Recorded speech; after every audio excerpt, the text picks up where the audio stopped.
Youth crime is something we've been talking about this show for years. As long as we've had one, as long as we've had access to a radio show, we've talked about it, because I'm a great believer that victims of crime need to be the focus as much as the perpetrators. And there's lots of reasons why crime happens, but the people it happens to are so often forgotten. What's been happening in Queensland in particular, as well as what's been happening in Ceduna, in regional WA, is a massive problem. Our investigations editor is none other than Jonathan Lea, and he joins us for the first time in the Man Cave. The family will be proud. You've made it. Yeah, rich mahogany, whiskey, smells beautiful. Everything. Wait till I start up the cigars in the break.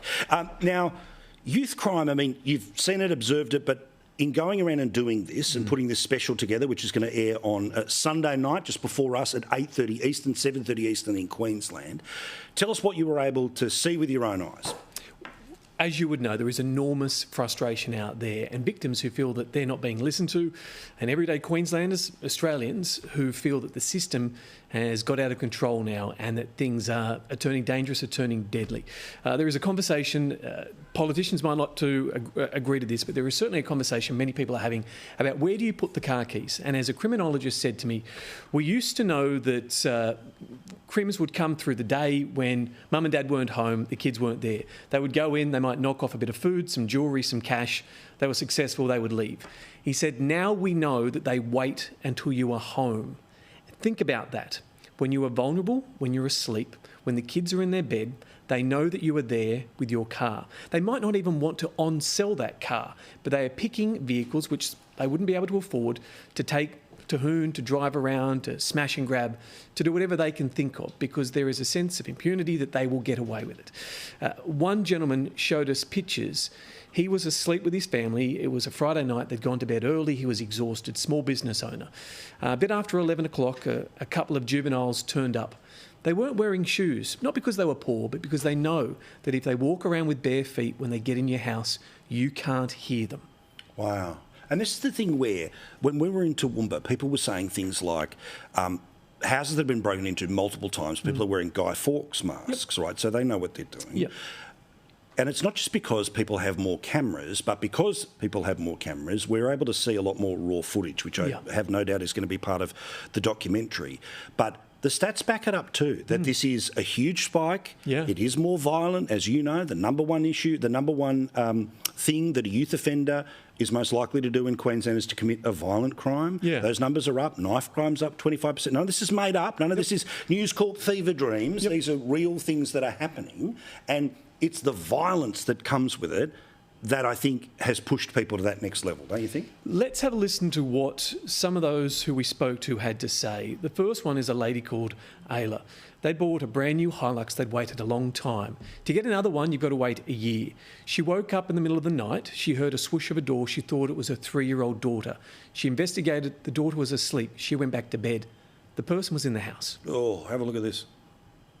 I got up, didn't see anything. They must have been hiding in the house. It's kind of hard to talk about. It just brings it all up again.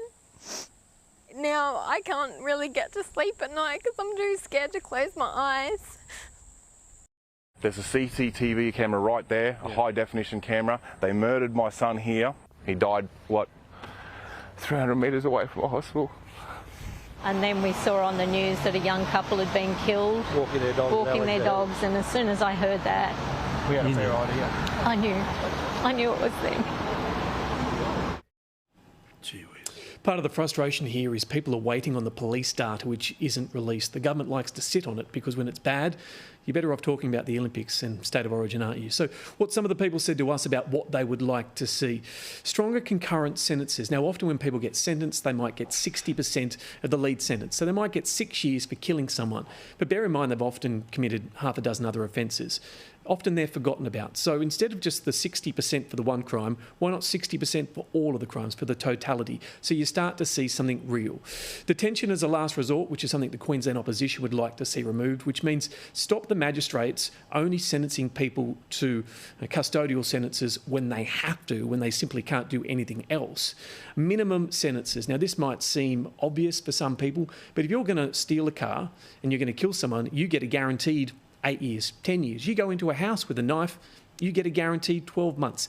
And sentences which put people away for long enough that they can actually do real courses while they're away and behind bars. And serious crime ID, this would certainly be controversial. The idea that if a child, somebody say between the ages of 14 and 18, commits a serious crime, perhaps a knife crime, that they are identified. Now that would be, it would make them a victim in terms of human rights because they've been exposed, but the point is that other parents need to know who their children are hanging out with. Because this is the thing. Generally, juvenile offenders, you can't name them, you can't even identify the victims sometimes. I'm serious about this, and we've seen a lot of people, and we love a lot of the people that work here. Jono is the type of guy who goes all in on a story, right? If it's a 2-minute or if it's the half an hour that you're going to see, it's what I love about this bloke. It's why he's the good man for investigations. Thank you. Why I can't wait to see you on Sunday. Congratulations, mate. It'll be worth it.